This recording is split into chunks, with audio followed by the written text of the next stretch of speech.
All attendees are in listen-only mode.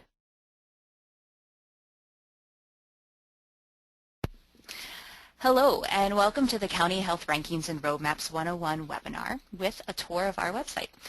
My name is Kate Kunkel, and I am a community coach with the County Health Rankings and Roadmaps, and I am joined today by my colleague, Stephanie Johnson. Hello everyone, thanks for joining us on the call, and I'll be receiving your questions and chatting out links during the webinar.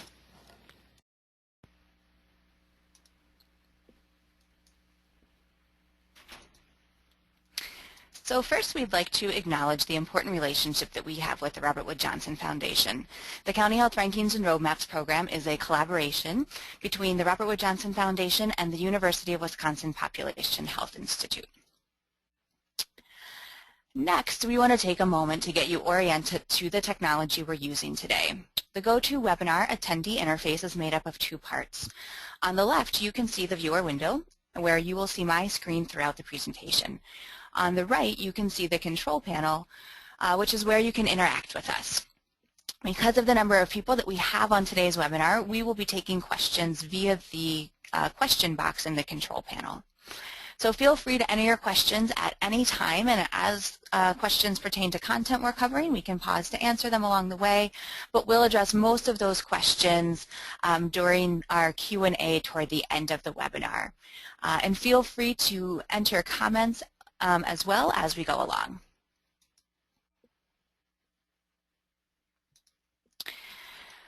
So here's a look at what we're going to talk about today. We will start with an overview of the County Health Rankings and Roadmaps program, and we'll demonstrate how you can use our site to explore the rankings data. We'll also talk about tools for taking action and take a look at how the Roadmaps to Health Action Center can help you move forward with action and how you can learn from others. Throughout the webinar, we'll head over to the countyhealthrankings.org website to see how the site functions, so you can walk away from today's webinar able to confidently navigate the site. As we go through the webinar, if you have an idea or a thought, a tool or an example, please feel free to enter these in the chat box, and we'll make every effort to share them with everyone on the call. But as we go through the call today, we specifically encourage you to think about who else do you need to share this information with? What is one idea for action that you're taking away from this webinar? And what else do you need to know to take action or use this information?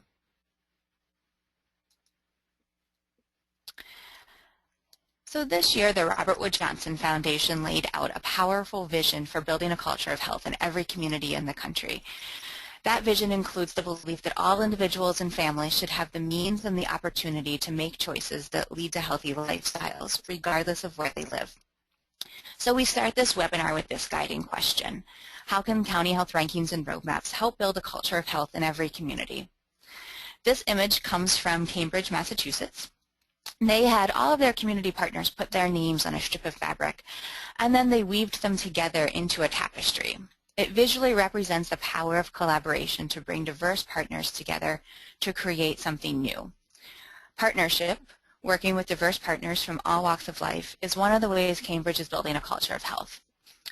So I want you to think about, what does your tapestry look like? Is it helping you build a culture of health?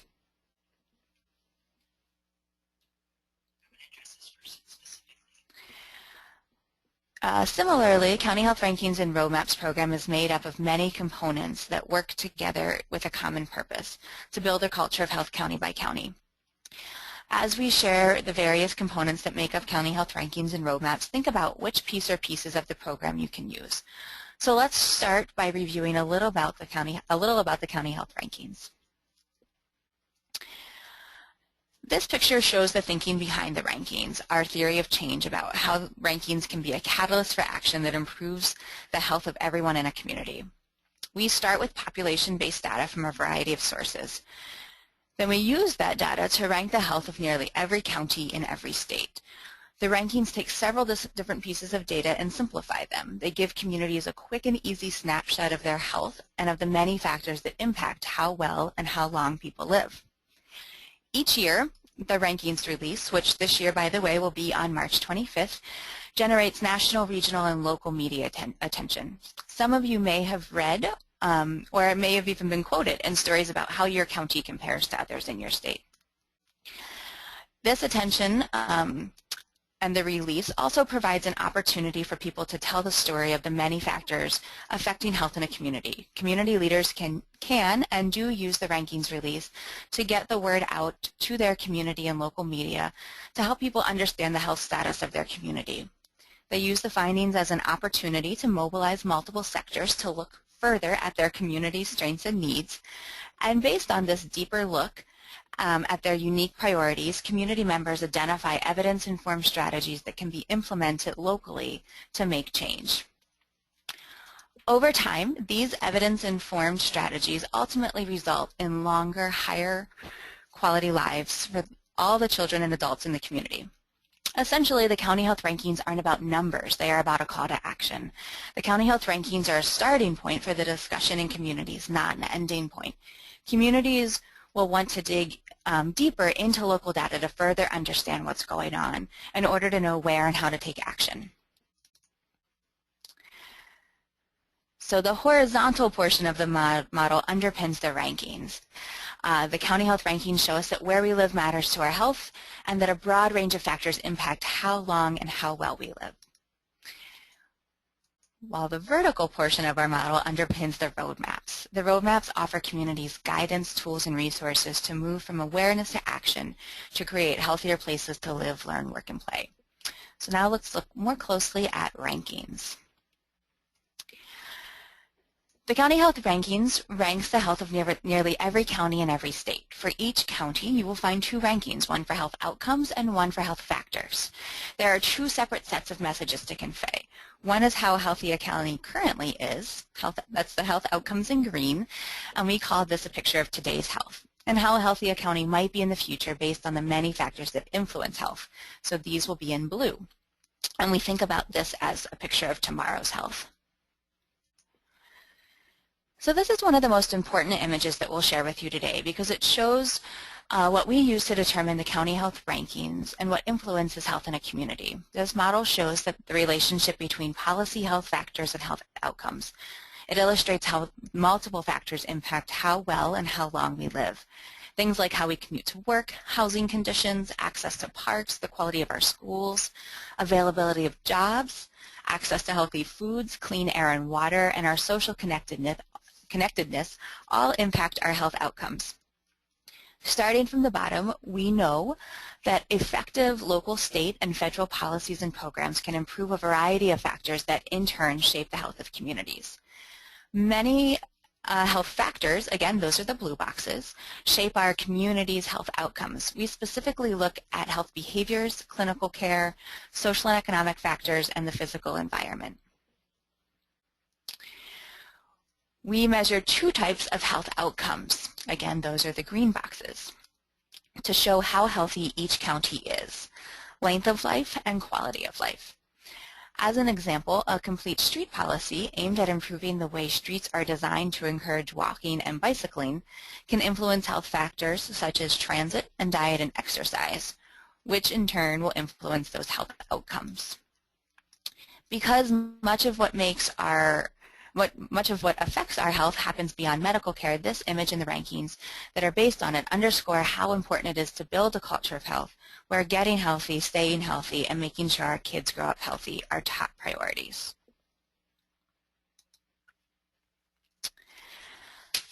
Having looked at the many factors that make up health, let's look at how measures are selected. We want communities to take action, so we use measures that reflect aspects of a community that can be improved. We also consider valid, reliable, and recognized sources and ones that are used by other similar national measurement or rankings projects. For example, many of our measures are used in the America's Health Rankings, which annually measures the health of states. Our measures must be available at the county level for every county in every state, and the data we use must be available at low cost or free, and we use data that is as up-to-date as possible. Finally, we think about fewer measures. We have 34 measures in total for 2014 because the rankings are meant to be a snapshot. Again, the data is a starting point for communities. So having looked at the model and measures, we're now going to turn our attention to the website, which is countyhealthrankings.org. The first segment of our website tour will focus on introducing you to some key navigation tips and exploring the rankings data. So let's go to our website now. Again, it's countyhealthrankings.org. All right, so this is our home page. And you'll see at the top is a navigation bar right here. The navigation bar remains at the top of your page throughout the site. It's a great way to navigate around the full site with just a few clicks. No matter where you are in the website, you can always scroll up and click the County Health Rankings and Roadmaps logo to get you back to the home page. And that's this logo right here. So using the Rankings menu, you can access information about our approach, the rankings data and methods, as well as tools to help you understand and use your data. You can also search here for your state or county. Using the Roadmaps menu, you can access tools to help you take action and learn from others. And we'll go into each of these in a bit more detail soon. You'll also see that we have a Tools and Resources tab. Here you'll find a variety of tools and resources, from rankings documentation to Action Center tools to a Rankings and Roadmaps presentation that you can download and use in your community. There's also a Webinars tab, so hopefully some of you may have found us the webinar today here, or maybe through some other sources, but here you'll find upcoming as well as archived webinars. And you can also check out our County by County blog, search the site and learn more about the program and find FAQs.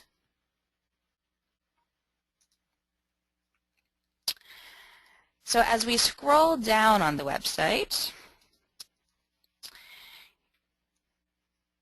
you'll see that we have a progression of tabs that can help you think about how to use the rankings to explore your data, to move forward with action,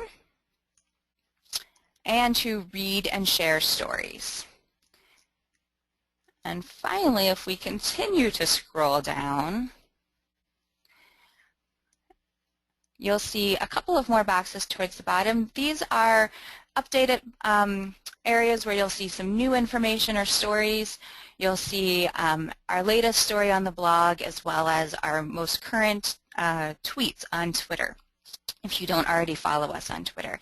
You'll notice right now that our most current story on the blog is about community coaching that is available to you. So if that's something you're interested in, I encourage you to check out that blog, and Stephanie's going to chat that link out to you now if coaching is something that you may want to think about for your community.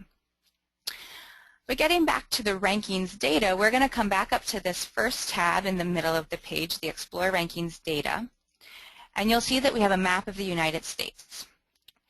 And we also have a search area where you can enter the name of your county or state. Another way, though, to get into your county snapshot is just to click on the map. And that's how I'm actually going to enter to find the county snapshot. And I'm going to click on my home state of Pennsylvania today. So when you click on a state, you'll come to what we call the state landing page or state home page. And you'll see that it shows both your health outcomes map in green and your health factors map in blue. From this page, you can download, from this page you can click on your county and get to your snapshot, and we'll do that in just a minute, but I want to show you some other features on this on your state homepage, since I think not everyone remembers to scroll all the way down. So you'll see that from this page you can download more data and find more data sources for your state and browse community health improvement resources, again, for your state. You can find stories if there are any from your state, and you can also see that you have state contacts there. So if you have specific questions about information related directly to your state, they would be great people to connect with. We connect with them as well. So really good information beyond just the map and the data that is available to you. You'll also see that you are able to access the Action Center from this page as well. But let's go back up and look at one of our county snapshots. So again, as you see, as you hover over the different counties, it will tell you what their rank is. Again, on the green map, that will be health outcomes. On the blue map, it will be health factors. I'm going to click on, again, my home county where I grew up, which is Dauphin County, Pennsylvania. And we'll go into their snapshot. So in your county snapshot, you'll find in the first column the measures. Again, we have 34 measures. And you'll see that we also have 2 overall ranks, your health outcomes rank, or a picture of today's health, and a health factors rank, or a picture of tomorrow's health. And you'll also find ranks for each of the health outcome and health factor areas in the far column. So your snapshot contains 4 columns of data. First, you'll find your county data. And that, again, is in this first column labeled Dauphin County in this case, but whatever your county is would be named up there. And then next we include trend graphs for the 12 measures where we have sufficient data, trend data is available. And you can see a detailed graph of the trend data by clicking on the graph icons. We have color-coded each icon to help you quickly see whether your county's estimate is increasing, decreasing, or staying the same over time. I'm going to scroll down a little bit so you can see a few more of those trend graphs. You'll see one here for premature death, one for adult obesity, one for physical activity. I'm going to click on this little I, this information button, and this tells you a little bit more about that color coding system. So you can see that red graph icons indicate your county is getting worse for this measure, yellow indicate that your county is staying the same for the measure, and the green indicates that your county is getting better. If you just click it again, it will go away. So let's take a look at the trend graph for adult obesity for Dauphin County, Pennsylvania. So you'll see that your county's trend is in orange, your state's trend is in green, and the national trend is in blue. So this allows you to see how you compare both how your county is doing over time, but how you also compare to both the state and national averages. Then we're just going to close out of that. So the next column you'll see, moving to the right, is the error margin. We use a 95% confidence interval, which basically means that we are 95% sure that the actual number for your county is in the given range. In the fourth column, you will find the U.S. top performers. Again, you'll notice that as you hover over these different things, a little box pops up that gives you a little bit more information about what you're looking at. So the U.S. top performers, this is the 10th percentile for measures where we're trying to decrease, like smoking rates, or the 90th percentile for measures that we are trying to increase, like high school graduation rates. And we include this as an aspirational value. So the best performers in the U.S., something to strive for. And then finally, you'll see your state column. So this allows you to compare your county's numbers to your state overall.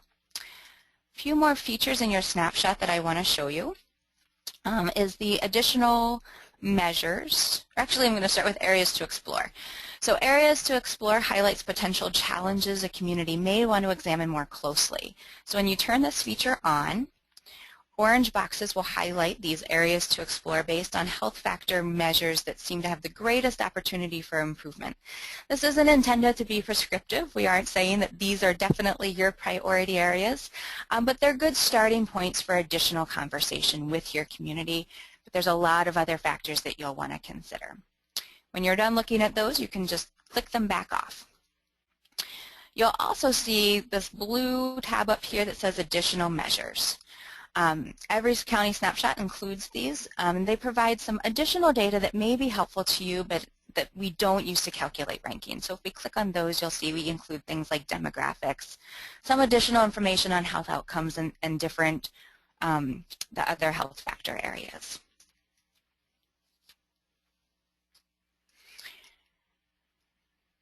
All right, and it sounds like we have a quick question coming in, so let's take a pause for a moment and take that.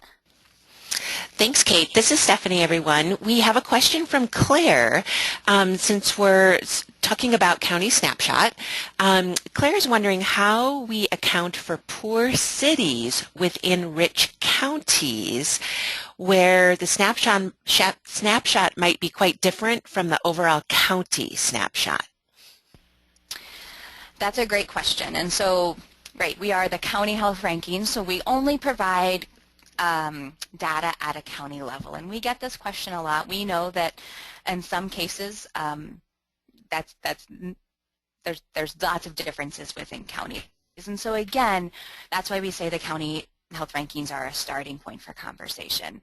That we know that disparities exist within those counties, that not everyone within a particular county experiences the same opportunities for good health. And so again, starting points, and then using some of these tools that I'm going to talk about in a minute are a great way for you to continue to drill down and dig a little bit deeper into that county level data to see what disparities exist within your community and making sure that all populations in your county, regardless of where they live, have the same opportunities for good health. But again, hopefully that's a good starting point for conversation for you, and that you're thinking about health broadly by using that picture, that image that we showed you earlier.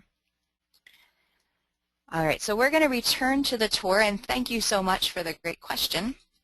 Keep them coming in. All right, so as you can see, we have lots and lots of measures. We're going to go back to our map here for a minute and back into our Dauphin County snapshot.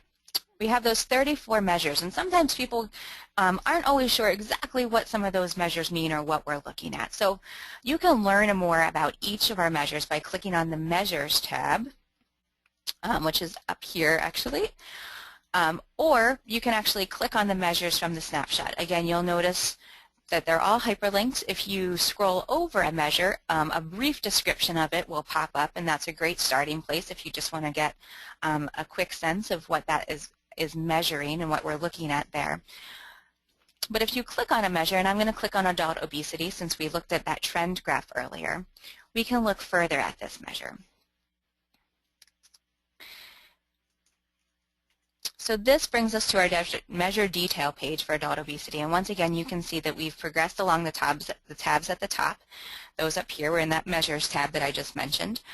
To see the and from here you'll see additional tabs. So here you can click on the data, and that will actually let you see the detailed data for this measure. You can click on the description, and it will show you the full description, including why we use this measure. You can learn more about the data source and begin to browse relevant evidence-informed policies. That's this tab here, and programs from What Works for Health. To the left over here, you'll also see a brief description and a bit about the rankings methodology and some summary information for that particular measure. And then you can navigate to the other measures as well from here by using this orange box. So again, right now you'll see we're in health factors. We're looking at health behaviors and specifically adult obesity. We could go and look at a social and economic factor and say, look at high school graduation. All right, so now that you have hopefully a good sense of how to navigate and view your snapshot and use your snapshot, we are going to look at a few tools that can help you understand your rankings data and think about how you can measure your community's progress over time. So returning to the navigation bar, the rankings navigation bar at the top of the page, you can use this menu to get to using the rankings data, which again has some information and additional data links to help you drill down to view more data for your county. And then also a new tool that we have for 2014, although given that we're already in 2015, it's not that new anymore, which is measuring progress. So let's just take a quick look at that one. So measuring progress helps you to understand how to use the rankings measures, where to look for other data that can help you tell your community's story, and how to tell if your community is poised for progress. There's an archived webinar on this specific tool if you're interested and would like to learn more about it. So as you can see, countyhealthrankings.org offers a number of ways to explore your county's data as a starting point for change. So this brings us to roadmaps, which offers communities resources to move from awareness to action. So we're going to go back to our slides and learn a little bit more about roadmaps, and then we'll return again for a website tour of that portion of the website.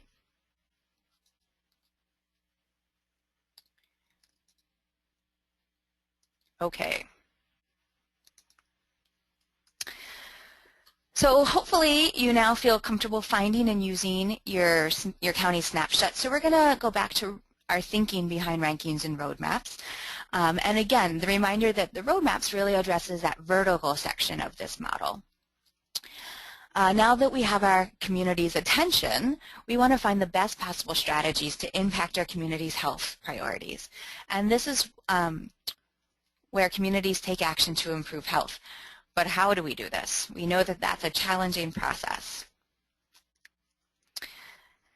The Take Action cycle is the how within county health rankings and roadmaps. At its core are people working together to improve health in a community because we know solving issues like low high school graduation rates, excessive drinking, poor health care requires the wisdom and resources of people from all walks of life. You'll see several factors in the blue circles or several sectors in the blue circles in the center of the cycle. Communities can improve health by using the steps of the cycle. So assessing needs and resources, focusing on what's important, choosing effective policies and programs, and acting on what's important, and being sure to evaluate those actions. And throughout this work, it's important to continually communicate with partners, policymakers in your community, and to know how to use the media effectively to tell your story. The action cycle is the action part of the program, offering communities guidance, tools, and resources to move from awareness to action.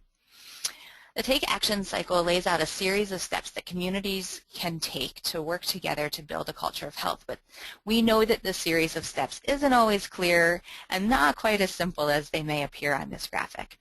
Making changes to improve health in communities is messy and complicated, and building relationships across sectors we know can be challenging. So we've designed a series of guides to help communities take the next step wherever they might be in the action cycle. So let's go back to countyhealthrankings.org now to explore roadmaps. And the second segment of this website tour is really going to focus on the tools for taking action and learning from others. All right, so we are back at countyhealthrankings.org where we left off at measuring progress.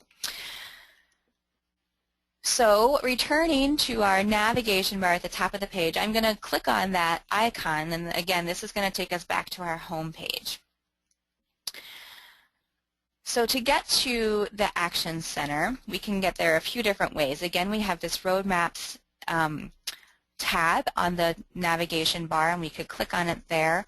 Or, again, in the middle of the page, we have the option of the Moving Forward with Action tab. So I'm going to click on it from here right now. So the Action Center, and let me scroll down so you get a little bit better picture of it. The Action Center includes a guide for each step in the Take Action cycle. The guides describe the key activities within each step and provide suggested tools, resources, and additional reading. You can start at Assess or enter the cycle at any step. Work together and communicate, you'll notice that, let me scroll down so you can see communicate, there you go. Work together and communicate here. So sort of in the middle of the cycle because those are steps or activities that are needed throughout the cycle. So you probably noticed as I was scrolling over things that this is a very interactive page. So you can hover your mouse over each step in the Take Action cycle to see some of the questions that the guide addresses. And this allows you to understand the different steps before actually diving into the guides. So you can see that those questions change as we work our way around the cycle here. The guide, there's also a guide for each of the different types of people in the blue bubbles. We'll bring those back in the middle of the cycle. And these guides provide information on the role that that each of them can play in improving health of communities, along with some guidance on what they can do during each step. So again, you could click on business, you could click on public health or government, and it would let you know it would take you to a guide when you click on that. So let's look at one of the guides. I'm going to click on Work Together because this is one of our popular guides, as again, everyone, regardless of where you are in the rest of the cycle, is in the Work Together phase. So entering Work Together, here you'll find a brief description of the step, the purpose, and who to involve. You'll find some highlighted tools over here on the right side, and you also have the option to download this guide as a PDF if you want a hard copy of it. The downside of the PDF is obviously the links don't work when it's printed out, but can be a good resource if you're sharing with others or maybe want to do some reading and don't have your computer. As we scroll down, you'll see that we've broken each step down into key activities so you can find the most relevant guidance and tools for where you are in this step. When you find a key activity that is of interest to you, you can open it and read the guidance and explore the tools and related links. So I'm going to go into recruit and involve diverse stakeholders from multiple sectors. So you'll see again, here's the guidance available and a list of suggested tools. You'll also find new this year some community spotlights scattered throughout the Action Center and What Works for Health that provide examples of programs, policies, and tools in action. Here we see an example community spotlight from the United Way Greater Toledo that explains how they use 3 of the tools included in this key activity.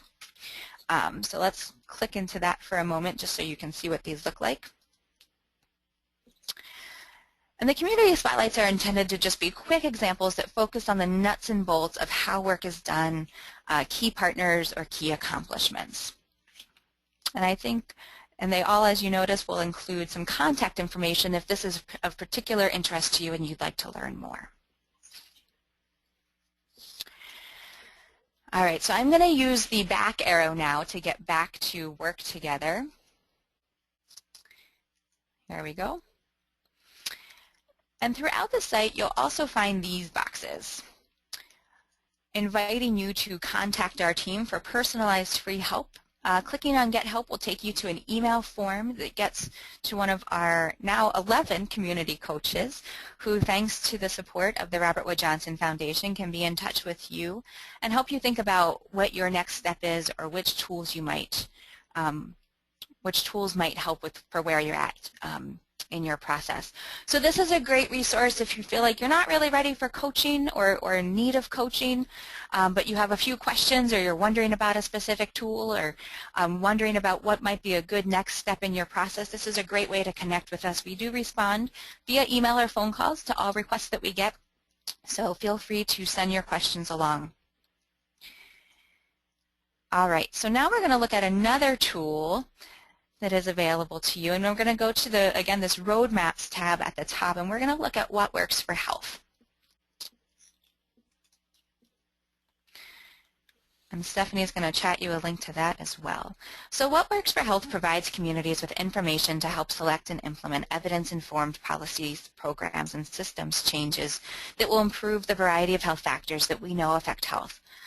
To learn more about strategies that could work in your community, you can select a health factor of interest. So again, let's say you're working on diet and exercise. Since we looked at our obesity, you can click on that or any of these other health factor areas.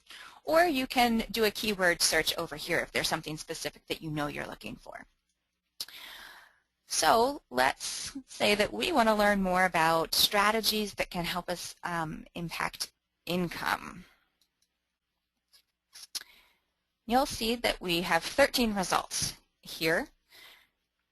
And from here, you can filter your results by approach. These are all on the left side over here by approach. There's 2 different approaches for income. Some of the factors have more. You can sort by decision maker. So who's the primary decision maker for that particular strategy? And finally, by evidence rating. So if you only want to look at scientifically supported, you could click on that. If you want to look at some evidence, you could look at that as well and sort it that way.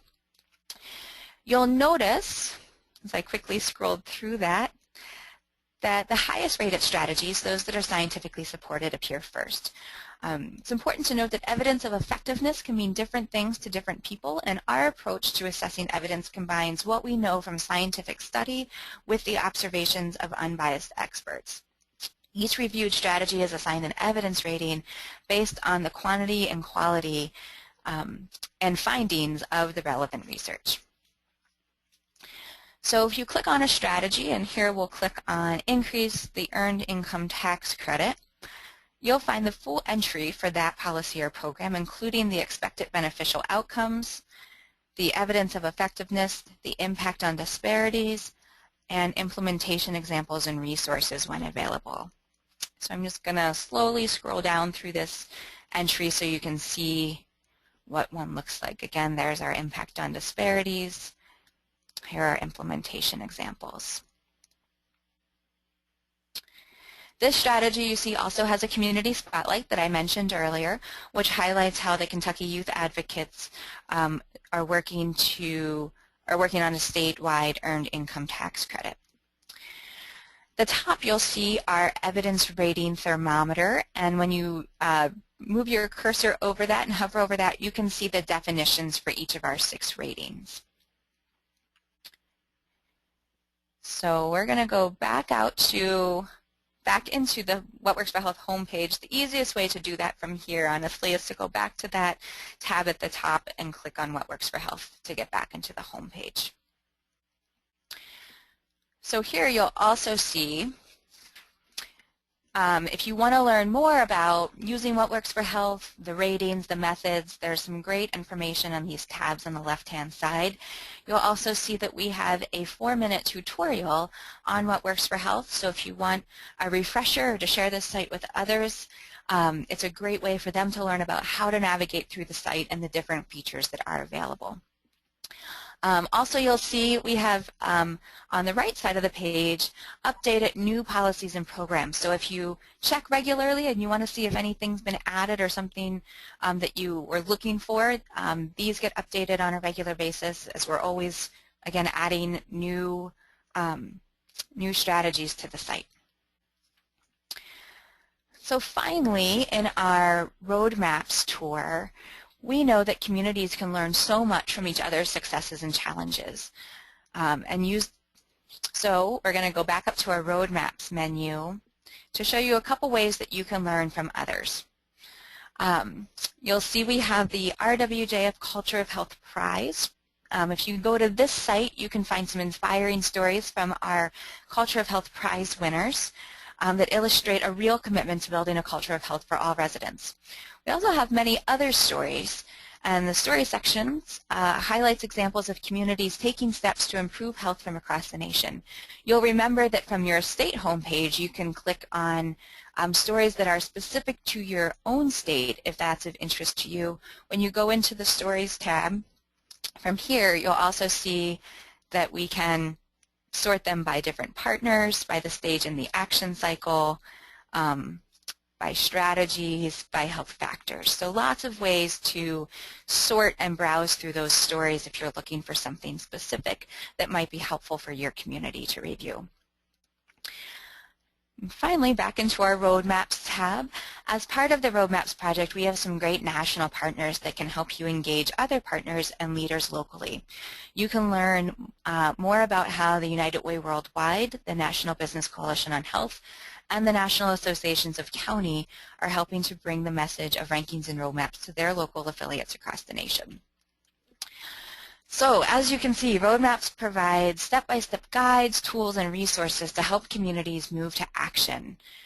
So we're going to go back and begin to wrap up. So if you have questions, now would be a great time to send them in. We'll be happy to answer as many as we have time for. And hopefully this was a helpful overview to help you learn more about both the website and the tools that are available on it. So returning to our slides,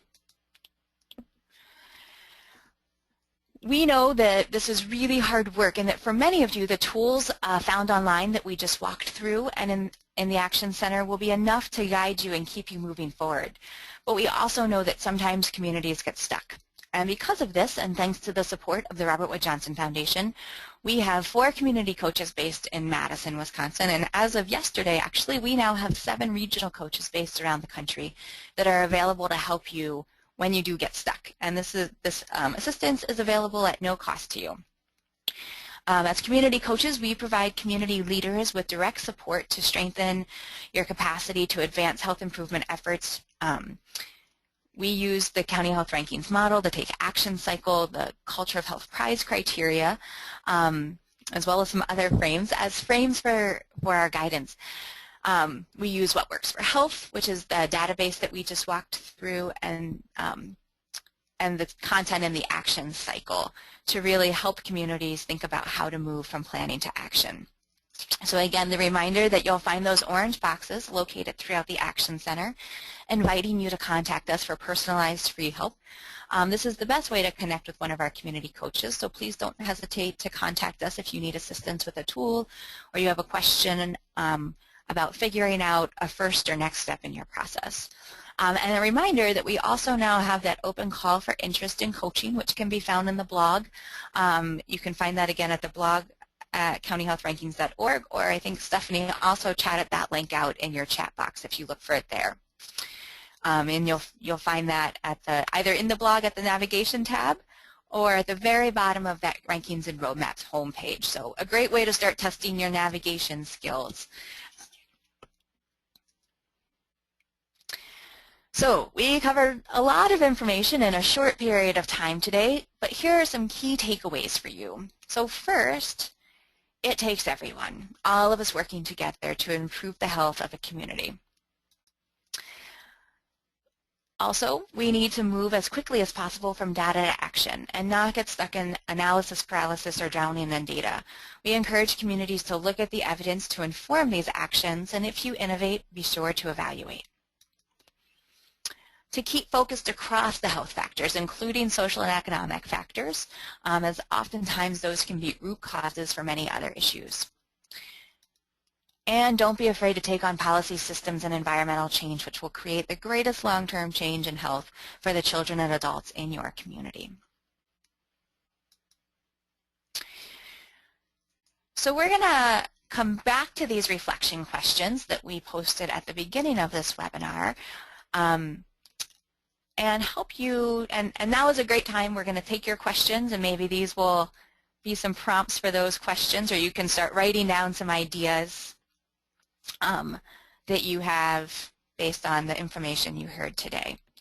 So I'm going to turn to Stephanie and see if we have any questions coming in. Thanks, Kate. We have a question about, we actually have 2 questions about comparing county to county data, and also whether counties can aggregate their data to compare to one another. So can you talk a little bit about how counties can compare county to county data? Yeah, that's a great question. So I'm actually going to return to our website quickly to talk about that. So the first thing I want to remind people is that counties are ranked against other counties in their state only. So we need to compare only counties with, you can compare to other counties within your state only, not across state lines. So that's the important first thing to keep in mind. And I'm going to go back into our website here. I'm going to come into Wisconsin now, since that's where I currently am. And if we come into, again, our landing page, you'll see one of these tabs at the top that I didn't get to is the Compare Counties. So this is a feature on the website that actually allows you to do a side-by-side comparison. Here we go. I'm going to add Adams and Ashland just because those are the first 2. And you can keep adding. It eventually will get really messy, so I don't suggest doing too many of them, but this gives you a quick view of how you can do a quick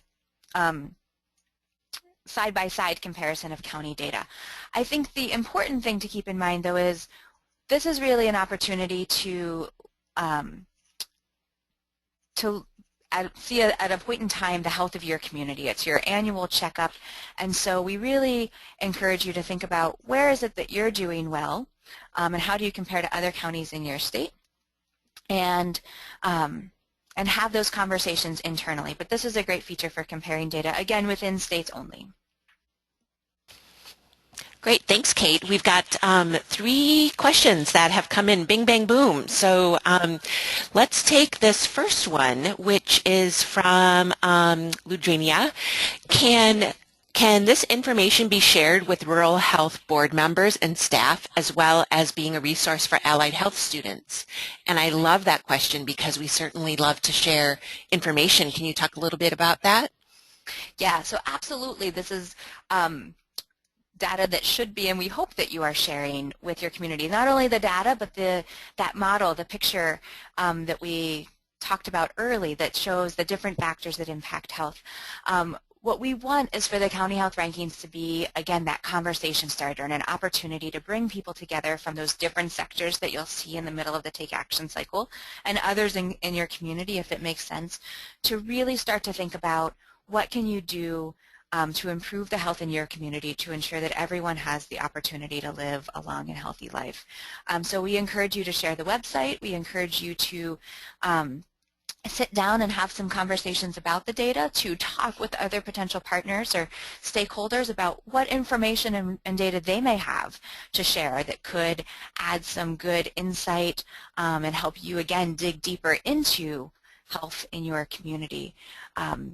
And yeah, bringing along students early in the process is a great way to get sort of our next generation of community members and workers involved and engaged and really thinking about what their role can and should be in making their community a healthier place to live. We pointed out the webinars tab on the website tour earlier.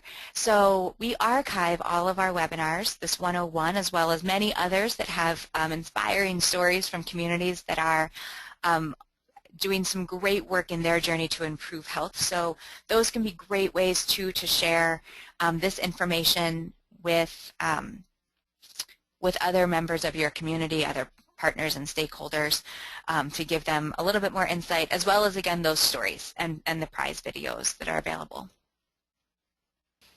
Awesome. Thanks, Kate. There's another question that came through about what types of organizations have used the county health rankings and roadmaps, and how the Robert Wood Johnson Foundation generates awareness of this awesome tool for communities. Sure. So again, if we go back to that, and I'm going to, actually we'll go to our website because that's going to be the easiest thing to do, I think. We're going to go into the Action Center. So in terms of types of organizations, we really try to reach out to, again, I think most people think traditionally when we think about this work, public health and maybe healthcare, but we really try to reach out to these broad sectors.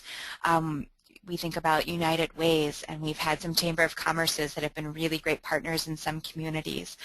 Philanthropy and investors have been some great partners in communities that I've worked with, and I think some of the other coaches have worked with, as well as government and community development. I think every community looks different, and in some places there are really strong partnerships across some of these sectors, and in some cases there are some sectors in different communities that have been harder to engage with. And so I think it's starting with where do you have good relationships that you can build on, and who else in the community should you be talking to and connecting with. I think the one thing I want to point out is that in the middle of this circle is community members. And sometimes we focus on these outside bubbles and we forget that community members are really should be, and that's why they're in the middle, they're really driving this process and can be our most important partners, that working with those who are most impacted by the issues we're trying to address can be essential to really being successful and having the impact that we want to see. In terms of how do we get word out? Well, the website is one way. Again, the rankings release, which happens every March, we do a big media push then, so look for opportunities to share your story around that time, but we know that the release is a one-time event, and we want this information to happen all year long. So we have the prize communities when that happens, that information is released. We also, and we'll talk to you at the end about some ways that you can stay connected with us. We have an e-newsletter, we have a Facebook page, and we have a Twitter account, so you can stay connected with us there, and we put information out through those sources as much as we can. That's great, Kate. We have a really fantastic question from Claire, who's asking for an example of how an organization has used coaching to improve practices and outcomes. Can you talk a little bit about that, and then we'll probably wrap up from there.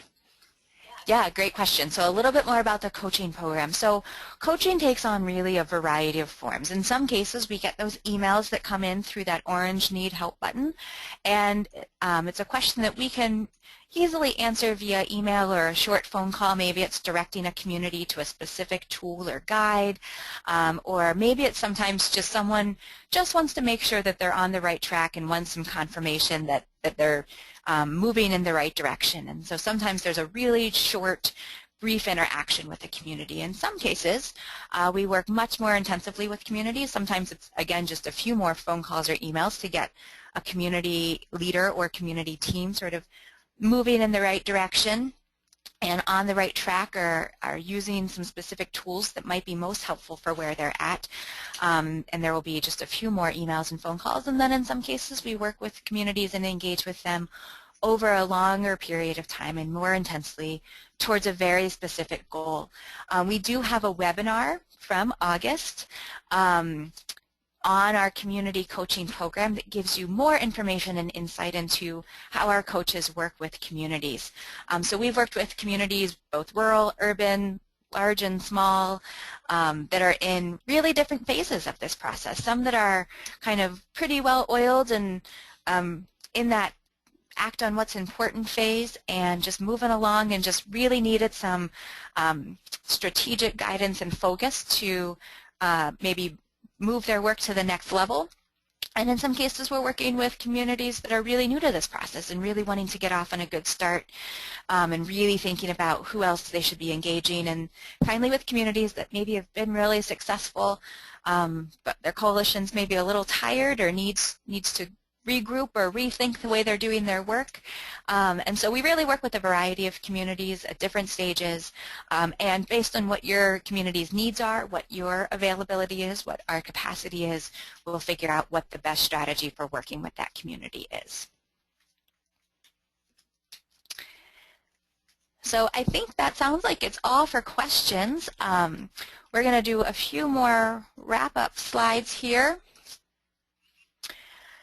Thank you again for joining the webinar today, and you can check out our upcoming webinars and our archived webinars on the website. Again, hopefully you remember where to go to find those. I think there's one webinar in there that just got scheduled, and you can also learn more about upcoming webinars from our e-newsletter.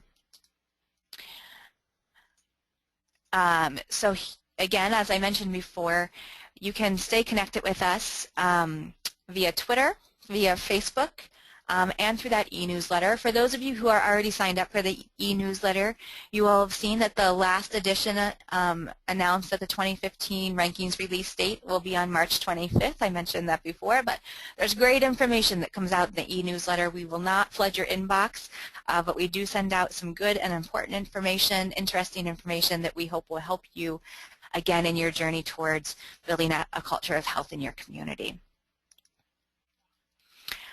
I just want to acknowledge that all of this work that we talked about today is a result of the contributions of many partners, including those listed here, though certainly not limited to that.